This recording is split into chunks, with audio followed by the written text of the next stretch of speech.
ప్రేమదేశం సినిమాలో ఇద్దరు స్నేహితులు ఒకే అమ్మాయిని ప్రేమిస్తే త్యాగాలు చేసుకున్నారు. కానీ విజయవాడలో సీన్ రివర్స్ అయింది.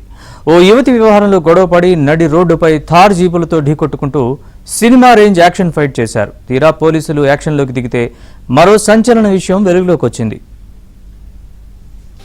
బెజవాడలో నడి రోడ్డుపై సినిమా రేంజ్ లో యాక్షన్ ఫైట్.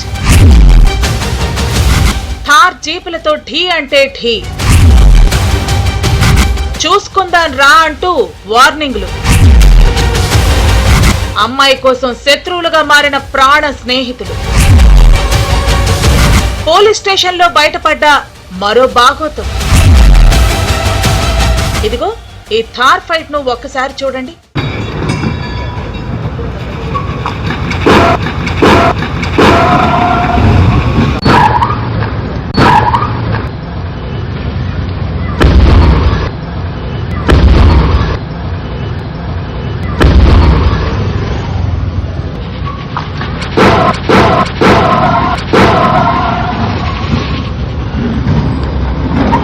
ఇదేదో ఫ్యాక్షన్ వార్ లేక గ్యాంగ్ వార్ అనుకుంటే పొరపాటే.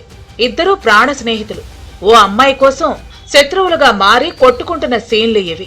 బెజవాడ నడిబొడ్డున గురువారం రాత్రి హాలీవుడ్ యాక్షన్ సినిమాను తలపించేలా సీన్ జరిగింది.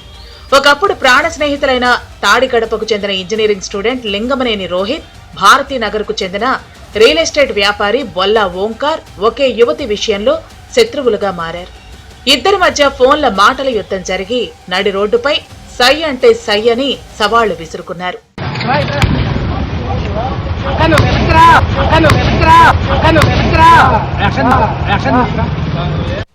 సవాలు విసురుకున్నట్టే పటమట ఆర్ఆర్ గార్డెన్ హైటెన్షన్ రోడ్డుకు ఇద్దరు తమ థార్ జీపులతో చేరుకున్నారు. ఒకరినొకరు టార్గెట్ చేసుకుంటూ జీపులతో ఢీ కొట్టుకున్నారు. కార్లు ఈడ్చుకుంటూ వెళ్లాయి. అంతటితో ఆగకుండా కార్ల నుంచి దిగి రాడ్లు, బ్యాట్లతో పరస్పరం దాడి చేసుకుంటూ జీపుల అద్దాలను ధ్వంసం చేశారు. ఆ బీభత్సానికి వాకర్ స్థానికులు భయంతో పరుగులు తీశారు.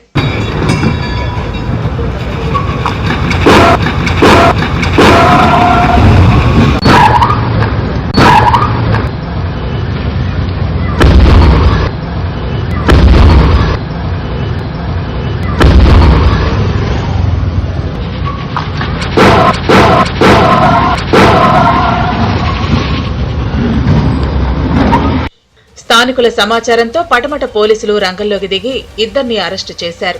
2 థార్ జీపులను స్టేషన్ కు తరలించారు. అయితే ఈ కేసును పోలీసులు మద్యం మత్తులో జరిగిన గొడవగా భావించగా విచారణలో మైండ్ బ్లోయింగ్ నిజం బయటపడింది.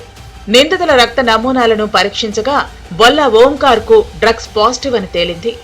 డ్రగ్స్ మత్తులోనే ఈ వేరంగా సృష్టించినట్లు నిర్ధారణ కావడంతో అతనిపై మరో కేసు నమోదుకు పోలీసులు సిద్ధమవుతున్నారు. ప్రశాంతంగా ఉన్న విజయవాడలో ఇలాంటి దారుణానికి ఒడిగట్టిన ఈ యువకులకు అసలు డ్రగ్స్, నిషేధిత సిగరెట్లు ఎక్కడి నుంచి సరఫరా అవుతున్నాయనే కోణంలో దర్యాప్తు ముమ్మరం చేశారు.